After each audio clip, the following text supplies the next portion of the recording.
இப்போ ஒரு 3 பாடல் போடுறேன். இந்த 3 பாடலுக்கும் காமனான ஒரு விஷயம் இருக்குது. அது என்னன்னு கண்டுபிடிங்க. முதல் பாடல்.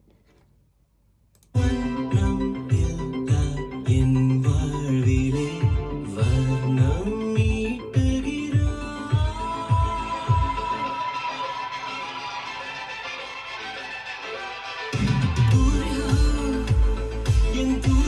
ரெண்டாவது பாடல்.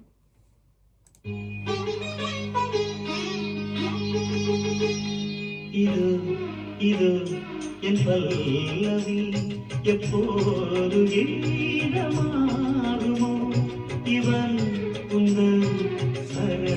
மூன்றாவது பாடல். நானும் நான் இல்லை இயல்பாக ஏனில்லை சொல்லடி சொல்லடி முன்போல என்னன்னு கண்டுபிடிச்சு கமெண்ட்